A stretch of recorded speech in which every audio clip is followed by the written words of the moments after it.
Buen día, Valentín, ¿cómo andás? Buen día, Martín, y a toda la audiencia, al equipo.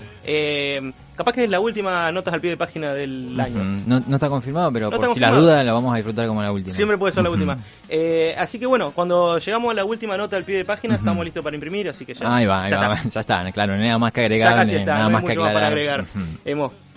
Hemos dicho lo suficiente, creo. Nada, vamos a hablar de cómic, otra propuesta de lectura. Cómics. Propuesta de lectura popular, sensacionalista, interesante para estos momentos del año en lo que el noticiero hay que apagarlo, los portales de noticias no hay que abrirlos y bueno, hay que leer. Barrio Dentro tampoco, hay que escuchar más. Las noticias son bastante desalentadoras. Che, vos sabés que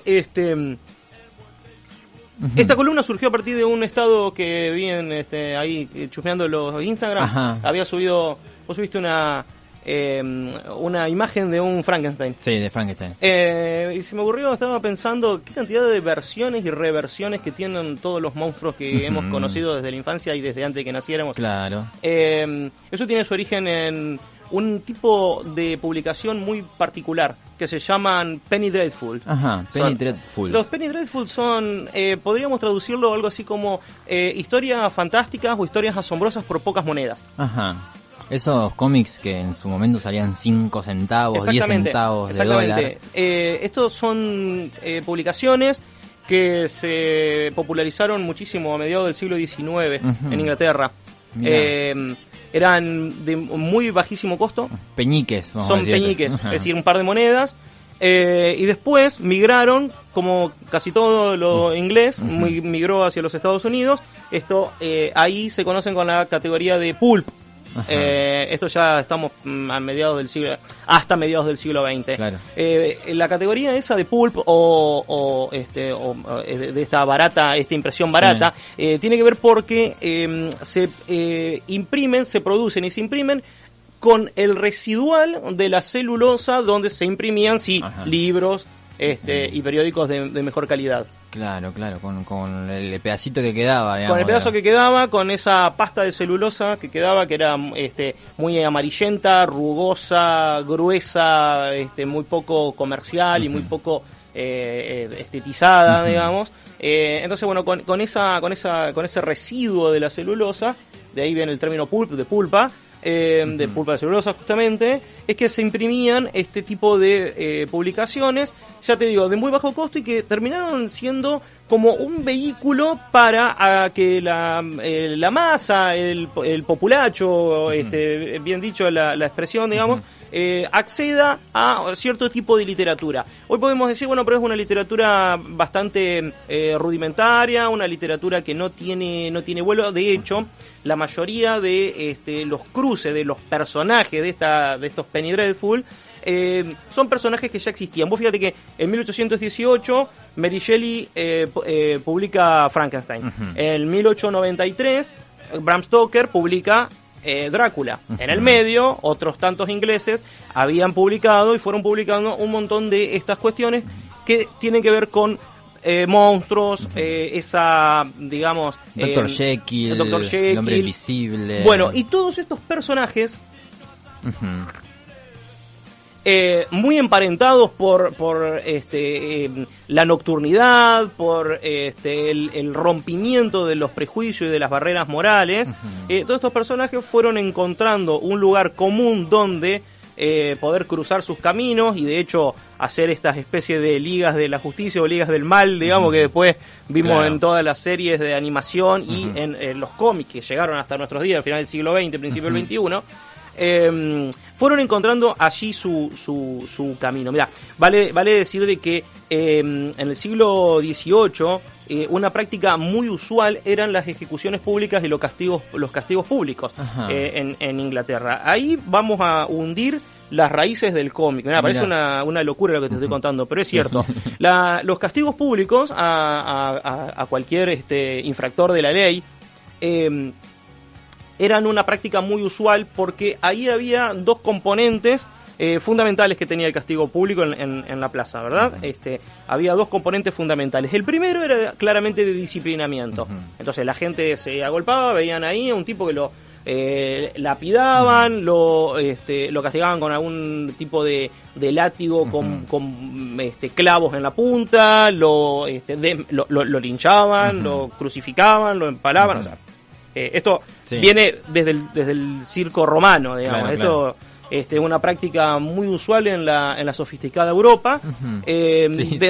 El otro día había un dato de que, ¿cómo se llama este actor que hizo también de Drácula, que hizo el Conde Dooku en Star Wars? Christopher... Ay, no me acuerdo.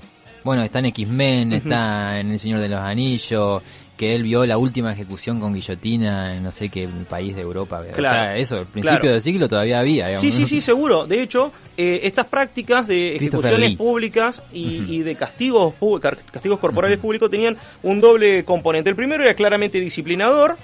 Bueno, si usted infringe la ley, le puede pasar esto, véalo. Claro. No se lo estamos contando ni se lo estamos mandando a decir. Y por otro lado, aunque nos cueste creer, tenía un enorme componente de entretenimiento. Claro. La gente era como ir a ver una especie de puesta en escena, y era lo que se venía practicando desde el Coliseo, digamos, ¿no? Claro. De hecho, hay juegos en el circo romano que duraban 200 días, por ejemplo, en la que se moría una infinidad de personas. De hecho, empezaban muy temprano, y antes de que los grandes gladiadores, que eran superestrellas en su momento en la antigua Roma, antes que los gladiadores hagan sus peleas de fondo, por decirlo de alguna manera, el Coliseo arrojaba así como algunos 10-12 cristianos ahí a la arena, y le abrían la jaula y salían los leones, sin ningún tipo de armamento, ni defensa, ni nada que los pueda cubrir. Eso era simplemente un sadismo espectacularizado para el entretenimiento, no solo del vulgo, porque ahí asistía el emperador, el senado, en el momento que existió y demás. Es decir,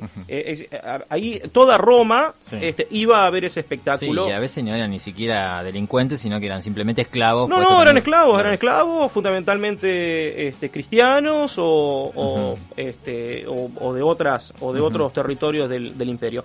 Esta práctica persistió con distintas variantes a lo largo de toda la Edad Media en Europa, y sabemos que la quema de herejes, por ejemplo, donde incluyen todo tipo de disidencias, o todo tipo de disidencias en el sentido que había intelectuales, estaba desde Giordano Bruno hasta pasando por ingenieros, todo tipo de pensadores, todo aquel que desafiaba la autoridad moral y política tanto de la Iglesia como y acá vamos adentrándonos a esto que decíamos al principio, todos aquellos que desafiaban la autoridad tanto moral de la fe como de la norma hacia el Estado, digamos, a la monarquía, eran ejecutados públicamente, y estas ejecuciones y estos castigos tenían ese doble componente que te digo, que eran, por un lado, disciplinador, y por otro lado, espectacular. Entretenimiento. Era entretenimiento. Bueno, esto llega al punto tal de que en el siglo XVIII empiezan a ver este tipo de impresiones, había hojas. Ajá. Claro, lo llevaron a los cómics. Sí, lo llevaron a los protocómics. Las primeras historietas eran como una especie de prontuario del ejecutado, de la persona ejecutada. Eso se repartía entre todos los que iban a los espectáculos. Al espectáculo de la muerte. Incluso, como había altísimo grado de analfabetismo, claramente había heraldos, trovadores y demás que iban contándole a la gente que se iba arrimando hacia la plaza de las esquinas lo que estaba aconteciendo. Claro. Esto se imprimía ya en estas hojas muy baratas, de muy bajo costo, de muy baja calidad, y se iban imprimiendo, y fueron encontrando ahí una especie de vehiculizador donde se empezaron a agrupar estos personajes de ficción como Frankenstein, como el Conde Drácula, y todos los personajes que se fueron. El hombre lobo. Es más nuevo, es más yankee, ¿no? Mira, el hombre lobo lo busqué justamente, pero el hombre lobo tiene en la literatura, vamos a encontrar estos cruzamientos entre hombres, dioses, semidioses y lobos, desde la antigua Grecia en adelante. Siempre va a aparecer en distintas culturas y en distintas literaturas. Es un personaje recurrente. Bueno, los hombres lobos, los asesinos seriales y demás fueron encontrando como un lugar de encuentro, valga la redundancia, en estas publicaciones, que primero empezaron a espectacularizar el prontuario y la pena que se le iba entregando o se le iba otorgando por parte del Estado a los delincuentes o supuestos delincuentes, herejes y todo tipo de disidencias. A los futuros ejecutados. A los futuros ejecutados. Ahí empezó a haber una cuestión de entretenimiento, había, ya te digo, había trovadores, heraldos que le iban contando a la gente lo que estaba por suceder o lo que había sucedido, y estaban estas impresiones. Bueno, en el camino, todo esto, ya te digo, entre 1818 que se escribe y publica Frankenstein y en 1893 que se publica Drácula, eso va a acontecer en lo que se conoce como el periodo victoriano. Ajá. El periodo victoriano es un periodo de la historia inglesa donde una monarca muy longeva, como suelen suceder en la monarquía inglesa, tiene la costumbre. Sí, tiene ese no sé qué de vivir casi un siglo en el trono. Y estuvo 64 años en el trono. La reina Victoria. La reina Victoria I de Inglaterra. Ella hizo en su largo reinado una serie de reformas muy férreas, muy fuertes, donde no había una distinción entre la ruptura del orden moral y la ruptura del orden legislativo, por decirlo de alguna manera. Entonces, las categorías de pecado y delito estaban en el mismo renglón. Entonces, había un disciplinamiento tan fuerte de parte de las instituciones, de todo tipo de instituciones del Estado, que cualquier corrimiento de esta enorme cantidad de códigos morales que había, porque estaba todo absolutamente codificado, entonces lo que no era una afrenta hacia la dimensión religiosa o espiritual, era una afrenta hacia la propia monarquía, en sentido legislativo, como brazo regente de ese contrato social de ese momento. Entonces, los que no le gustaba a la horca. Sí, estaba todo tipificado, desde pecados, en este sentido religioso, hasta delitos, claramente. Claro. Bueno, en el camino, hubo una gran expansión imperial. Y, por ejemplo, lo que sí trajeron de las colonias de Oriente fue mucho opio. Entonces, bueno, ahí por donde empieza a discurrir la cultura, y bueno, por el bajo mundo, ya sabemos por dónde nos gusta, ¿no? Claro. Entonces empezaron a haber grandes fumaderos de opio, empezó a haber un teatro para este bajo mundo, un teatro para el populacho, y empezó a haber todo también una narrativa y una cultura literaria para este tipo de personajes, que de alguna manera comenzaron a romper la norma, porque la literatura, el teatro, el arte en sí mismo, siempre va a encontrar caminos por donde discurrir y por donde saltar, va a encontrar endijas por donde meterse y afrentar al poder. Entonces, ahí comienzan de este cruce de caminos entre estas publicaciones sobre delincuentes, más la literatura de horror, que tuvo un gran auge la literatura de horror en ese momento, claramente porque si vemos, por ejemplo, desde el punto de vista de Frankenstein, esta manipulación de cadáveres, esta afrenta al propio Dios de dar vida a muertos con pedazos de muertos, esta cosa de unir la máquina a la carne podrida propiamente del ser humano en descomposición, y es una afrenta gigantesca a todos estos códigos morales que estaban surgiendo en aquella Inglaterra. Y por el lado de Drácula, un enorme componente, ya lo hemos mencionado en otras columnas, donde lo que subyace es una tensión sexual enorme, y es justamente ambos textos están escritos entre cartas, cuestiones de periódicos y demás, porque los diálogos se van a ir dando a partir de lo que está representando es este submundo. Se va diciendo, pero no públicamente, no a la vista de todos, porque justamente no se podía.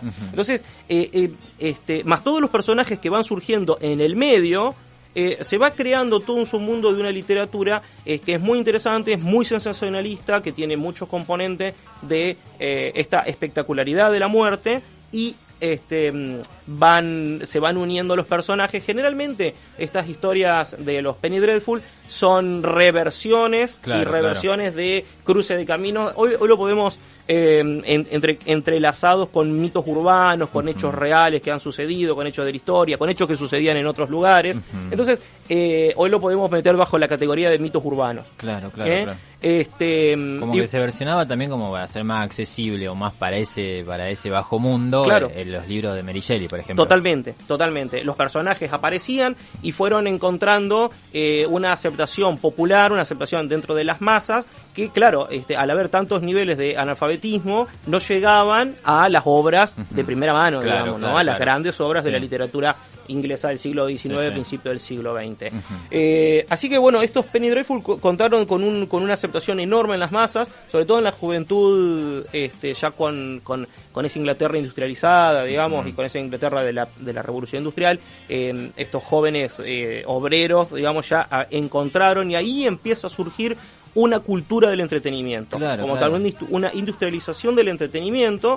También empieza a surgir en esa fase del capitalismo, incluso como un primer acercamiento del consumo cultural y consumo de entretenimiento para esas clases, digamos. Totalmente. Que antes, olvídate que se leían, capaz que no sabían leer. No, y aparte no había un concepto de la lectura porque sí. Claro. Y a partir de ahí empieza con todo el rompimiento, digamos, y la expansión de dimensiones sociales que se dan a partir de la Revolución Industrial, es que van a encontrar, va a emerger la lectura por placer como un tipo de lectura posible. Claro. No nos vamos a poner en paladar negro sobre cuál es el tipo de lectura. En principio a mí me parece de que toda lectura es válida. Después, bueno, uno irá encontrando el camino para, no sé, para refinar el gusto, en todo caso. Pero en ese momento y en ese lugar era una cosa completamente disruptiva.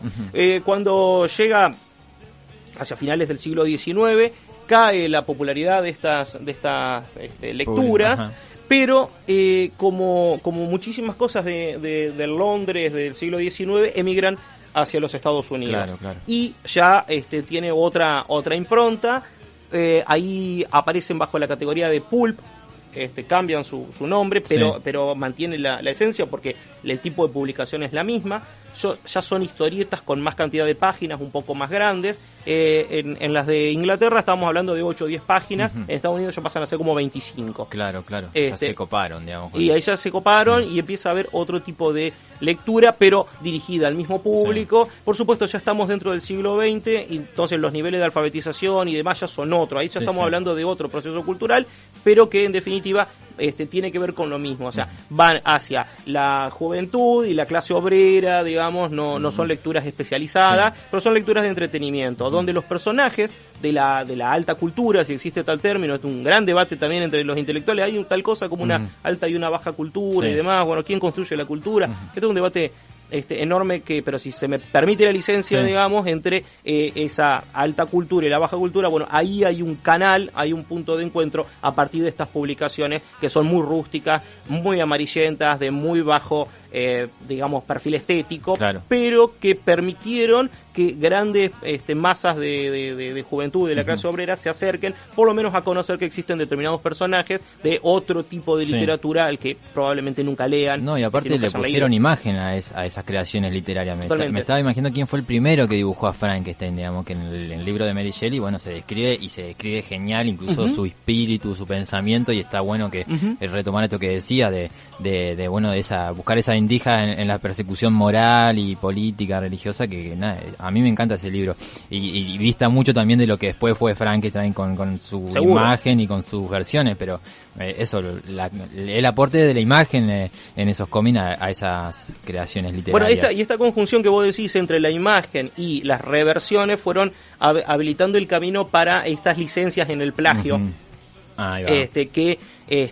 Bueno, van reversionando y permiten el encuentro de personajes que no, Frankenstein, Drácula y demás, lo hemos visto en infinidad de películas que no se corresponden a un mismo, ni siquiera un mismo autor, ni siquiera un mismo tiempo. Claro, un mismo universo, como se dice ahora. Y sin embargo se van construyendo dentro de un universo similar, pero a causa justamente de este tipo de narrativas alternativas, ¿no? Claro. Eso lo vuelve muy interesante al fenómeno, y de hecho, si uno no hurga dentro de esta literatura ya de manera especializada, cualquier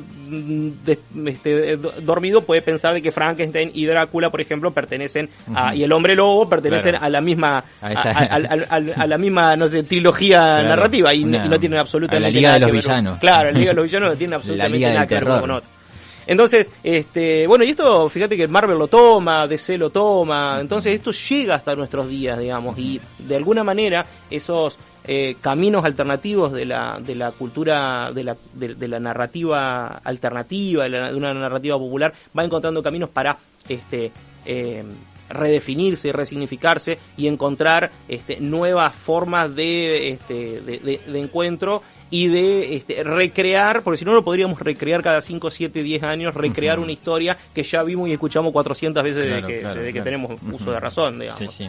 Estaba pensando como esto devino en la cultura pop, digamos. Estoy pensando en la imagen de Frankenstein, de Drácula, de Van Helsing, qué sé yo, digamos, la gráfica, toda la construcción de todo, 2 siglos ya seguidos que venimos explotando la imagen de Frankenstein y se ha convertido eso en arte pop popular, digamos, ¿no es cierto? Sí, al punto tal de que nunca se sabe muy bien quién es Víctor, quién es Frankenstein, claro, quién es el Conde, quién es Jonathan Harker, quién es y quién es Vampiro y quién fue un hombre lobo, y quién es Van Helsing, claro. Es decir, de hecho el monstruo Frankenstein no es el monstruo, es el doctor que lo crea, claro. Víctor. Totalmente. Hay una serie en el apartado de recomendaciones, hay una serie que, bueno, ya no está en Netflix, estuvo varios años en Netflix, se llama Penny Dreadful, justamente. Mira. Una serie sumamente interesante donde en 3, 4 temporadas, no recuerdo bien, se cuentan de una manera este tipo de historias, de una manera brillante. Si se pueden piratear por ahí, hay que buscar esta serie, sumamente recomendable. Toca temas muy actual desde esta perspectiva de la cultura pulp. Están muy bien logradas y toman esta narrativa de horror londinense, dentro de esas máquinas a vapor incipientes que todavía se cruzan con carruajes, y ahí aparecen brujas y herejes, magos, asesinos seriales. ¿Cómo se llama esta película? Está Sean Connery, que andan en un submarino, y están todos estos tipos, superhéroes y todos los villanos de esa cultura literaria londinense. Bueno, después la vamos a buscar, pero ahí está Van Helsing, está Drácula, está el Dr. Jekyll, claro. Está el Hombre Invisible, todos juntos combatiéndose entre ellos, y Sean Connery es, bueno, no sé, hay un capitán de esa liga, digamos, pero ¿cómo ha llegado a eso, digamos? Sí. Está buenísimo lo que traes, porque claro, uno se pregunta cómo esos libros del año 1800 de Inglaterra llegan a ser tan masivamente populares, así, bueno, en imagen y en texto. Mira, hay un formato de comunicación muy poco conocido y que también me linkea a una película de Tom Hanks. Se llama Noticias del Gran Mundo. Es una película que está disponible también en las plataformas. Muy interesante. Es una forma de comunicación. Había tantos niveles de analfabetismo que había una especie de oficio de un tipo que viajaba de pueblo en pueblo con unos baúles cargados de periódicos, y la gente se reunía, pagaba unos centavos, pagaba una moneda, y se sentaba en una especie de auditorio, y él contaba noticias del gran mundo. No contaba coyuntura, no contaba no sé, cosas digamos cotidianas de los lugares, sino que el tipo que llevaba los grandes avances, los catástrofes, avances de la tecnología, sucesos sobrenaturales o sucesos grandiosos, digamos, que iban pasando a lo largo del mundo. Y eso era un modo de comunicación y era un oficio de alguna manera. Sí. Un poco lo que hacía en 100 años de soledad, la caravana que llegaba a Macondo cada tanto tiempo y le mostraba a los habitantes de Macondo los avances de la tecnología, y de alguna manera los sacaba de esa especie de aislamiento, claro. Que produce las distancias, la tecnología más rudimentaria, y la falta de acceso a la cultura, digamos. Es una manera de democratizar la cultura que me parece sumamente interesante y que hunde sus raíces en todos estas tramas que estamos charlando hoy. Buenísimo, che. Bueno, un eslabón ahí que se nos había perdido, porque nada, yo conocía a Frankenstein como todo el mundo y mi hermana me prestó el libro, y claro, hay una conexión ahí para que eso se convierta así de masivo, llegue a este continente, llegue también a la cultura yankee, que también se ha encargado en la historia de distribuir así tan masivamente las cosas, así que buenísimo lo de los cómics, de los Penny Dreadful, no tenía ese término, así que genial. Interesante, bueno, hemos concluido, no sabemos si la última columna del año, pero una columna más de Notas al Pie con Valentín Ibarra en este viernes de Barrio Dentro, hablando de estas cosas random muy interesantes, y todo esto va a estar en nuestro canal de YouTube, que es Radio Barriletes FM 89.3 o Radio Barriletes 89.3, lo van a encontrar, así que ahí están las columnas, así como otros contenidos en formato audiovisual que compartimos de cosas que pasan acá y que va subiendo Estefi a nuestras redes, a nuestra página de internet y a nuestro canal de YouTube, como te cuento. Así que, genial, Valentín, gracias por otra visita más en este año. Amigos, gracias, nos escuchamos cuando nos escuchamos. Nos escuchamos.